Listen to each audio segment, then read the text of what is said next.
इस वीडियो में हम मेवाड़ के सिसोदिया वंशी शासकों के बारे में अध्ययन करते हैं।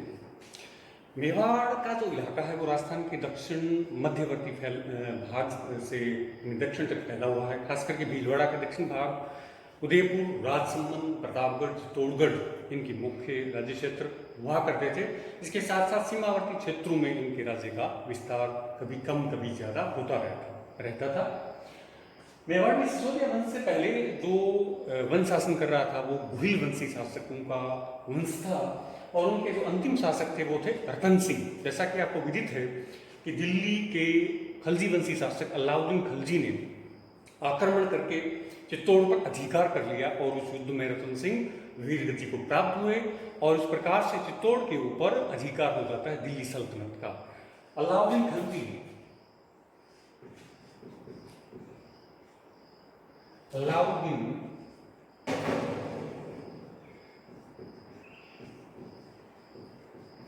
ने 1303 ईस्वी में चित्तौड़ पर अधिकार कर लिया। कहां पर अधिकार कर लिया? चित्तौड़ के ऊपर। और चित्तौड़ पर अधिकार करके उन्होंने चित्तौड़ का जो इलाका था वो अपने पुत्र, जिसका नाम था खिचर खान, इसको सौंप दिया शासन प्रबंध। परंतु खिचर खान को यहाँ के स्थानीय सामंत अमीर ने बड़ा परेशान किया, और इस वजह से अलाउद्दीन खलजी ने खिचर खान के स्थान पर चित्तौड़ का शासन प्रबंध सौंप दिया मालदेव सोंगरा को। ये जालौर के थे। मालदेव के बाद में मालदेव को निरंतर परेशान किया जाता रहा अमीर के द्वारा।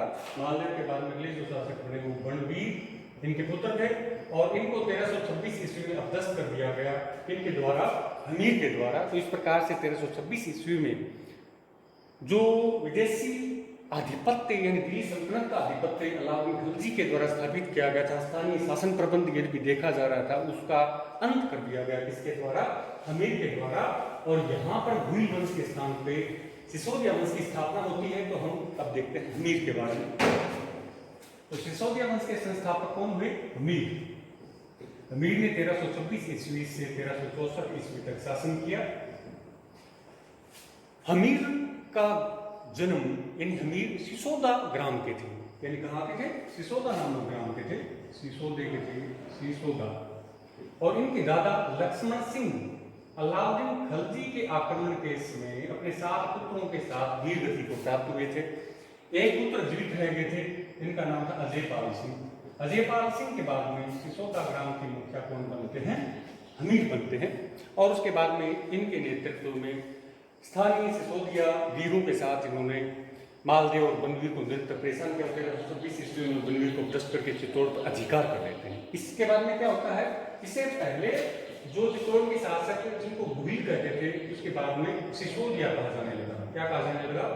सिसोदिया कहा जाने लगा। और इससे पहले जो शासक उपाधि धारण करते थे राव, इसके स्थान पे राणा या महाराणा की उपाधि चित्तौड़ के शासकों द्वारा धारण की गई। तो ये पहले की उपाधि गुहिल, उसके बाद में सिसोदिया, और अमीर के बाद में इनको राणा या महाराणा कहा जाने लगा। पहले इनको रावल कहते थे। अमीर बड़े वीर और पराक्रमी शासक थे। कुंभा के समय की जो कीर्तिस्तंभ प्रशस्ति है उनमें इनको विषम घाटी पंचानन कहा गया है, यानी उपाधि है विषम घाटी पंचानन। विषम घाटी पंचानन ये कीर्तिस्तंभ प्रशस्ति, यानी जो कुंभा के समय का जो लेख है कीर्तिस्तंभ प्रशस्ति, इसमें इनको विषम घाटी पंचानन कहा गया है, यानी विषम स्थिति में सिंह के समान साहस दिखाने वाला व्यक्ति। इसके अलावा इनको वीर राजा भी कहा गया। 1364 ईस्वी तक इन्होंने शासन किया। उसके बाद में अगले जो शासक बनते हैं मेवाड़ के सिसोदिया वंश के, वो बनते हैं छत्र सिंह। छत्र सिंह के समय दिल्ली में सत्ता परिवर्तन यानी सत्ता है वो फिरोज शाह तुगलक के हाथ में होती है, और फिरोज शाह तुगलक धार्मिक प्रवृत्ति के थे। उनकी राज्य विस्तार में कोई ज्यादा रुचि नहीं हुआ करती थी। तो ऐसी अवस्था में छत्र सिंह ने राज्य विस्तार का कार्यक्रम आगे बढ़ाया। उन्होंने वागड़वाल इलाके पर अधिकार किया, वागड़वाल इलाके के ऊपर। इसके अलावा इन्होंने बूंदी के इलाके पर भी प्रभुत्व विस्तार किया, और बूंदी अभियान के दौरान ये बताया जाता है कि इनका देहांत हो गया छत्र सिंह का। यद्यपि बूंदी पर सिसोदिया वंश का कुछ समय तक आधिपत्य स्थापित हो गया। छत्र सिंह की मृत्यु के बाद अगले जो शासक बनते हैं वो बनते हैं लक्ष्य सिंह। लक्ष्य सिंह का जो शासन काल रहता है वो 1382 से 1397 ईस्वी। लक्ष्य सिंह ये समय में भी दिल्ली में अव्यवस्था फैली हुई थी। फिरोज तुगलक के उत्तराधिकारी अयोग्य निकले। इसके साथ साथ तैमूर खां के आक्रमण ने उत्तरी भारत में अव्यवस्था फैला रखी थी और उसी अव्यवस्था का फायदा उठा करके लक्ष्य सिंह ने बदनौर वाले इलाके के ऊपर जहां पर मेर उपद्रव मचाते थे उनको अपदस्थ कर दिया, पराजित कर दिया और बदनौर पर अधिकार कर लिया। इसके अलावा इन्होंने बूंदी यानी अड़ान के इलाके के ऊपर भी प्रभुत्व विस्तार के लिए काफी प्रयास किए, प्रभुत्व विस्तार में कामयाब भी हुए। इनके समय में जावर वाले खदानों में चांदी निकलना आरंभ हो गया था, यानी चांदी की खोज हो गई थी। तो जावर यानी एक महत्वपूर्ण घटना थी। जावर में चांदी निकलने से क्या हुआ, इन्होंने चांदी यानी धन संपदा की मदद से मेवाड़ में कई किलों का निर्माण करवाया, मंदिरों का जीर्णोद्धार भी करवाया। पिछोला जो झील थी यानी पिछोला झील के ऊपर जो बांध बनाने का कार्य था वो भी लक्ष्य सिंह के समय ही हुआ। इनके समय एक और महत्वपूर्ण घटना इनके अंतिम दिनों में होती है। वो क्या होती है, लक्ष्य सिंह ने मारवाड़ के शासक रावचुंदा, मारवाड़ के शासक रावचुंदा की पुत्री अंसाबाई के साथ विवाह किया। तब जो लक्ष्य सिंह के बड़े ज्येष्ठ पुत्र थे चुंदा, उन्होंने प्रतिज्ञा की कि यदि लक्ष्य सिंह को अंसाबाई से कोई पुत्र होता है तो वह शासक नहीं बनेगा, यानी उत्तराधिकारी नहीं बनेगा। और 13 महीने के बाद में लक्ष्य सिंह के अंसाबाई के साथ 13 महीने के बाद में पुत्र पैदा होता है, उसका नाम था मोकल। तो इस प्रकार से 1397 ईस्वी में लक्ष्य सिंह की मृत्यु के बाद में मोकल शासक बन जाते हैं और चुंडा ने अपना राज्य का उत्तराधिकार था वो त्याग दिया।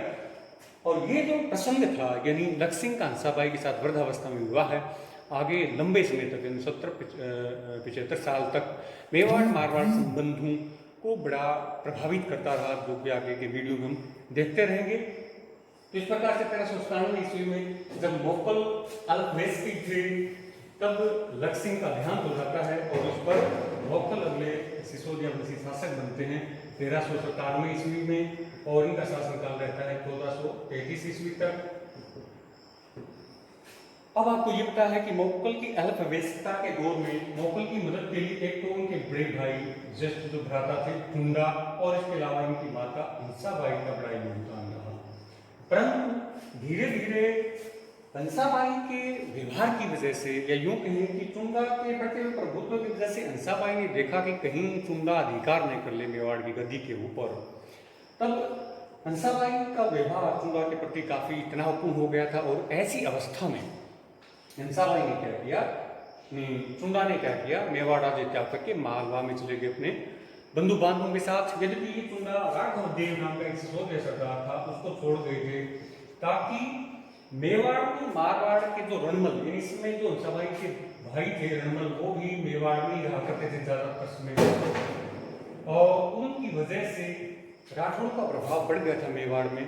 तो उस प्रभाव को संतुलित रखने के लिए चुंडा राघव देव को यही मेवाड़ में छोड़कर चले गए थे। तो ये घटना भी काफी बहुत ही परिवर्तनकारी रही, बहुत ही आगे जाकर के इसने भी एक समस्या का रूप लिया।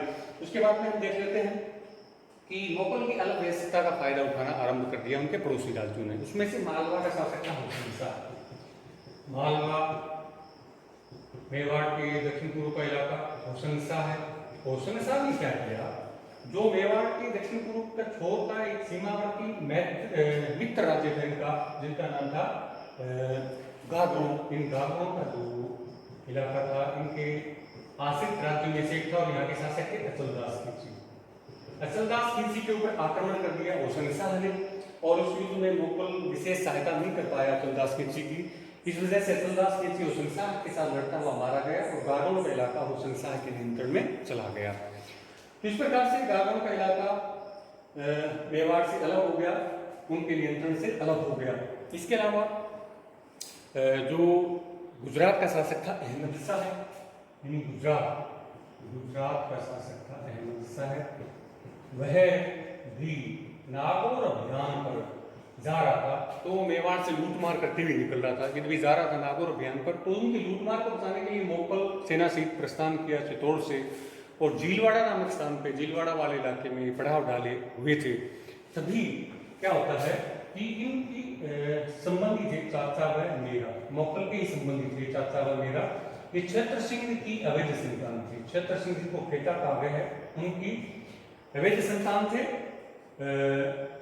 कौन, चाचा व मेरा। तब 1433 ईस्वी में इनके द्वारा इनका वध कर दिया जाता है। 1433 ईस्वी में चाचा मेरा द्वारा 1433 ईस्वी में मौकल की झीलवाड़ा वाले इलाके में घात लगा करके हत्या कर दी जाती है। तो इस हत्या यानी इस हत्या से जो एक प्रकार से स्थितियां पैदा हो गई थी, उन अव्यवस्था का फायदा उठा करके सिरोही के देवरा शासकों ने और बूंदी के आगरा शासकों ने भी मेवाड़ के राज्य पर अतिक्रमण करना शुरू कर दिया था। इस प्रकार से ये प्रारंभिक शासक रहे। मेवाड़ के अगले वीडियो में हम देखते हैं महाराणा कुंभा के बारे में।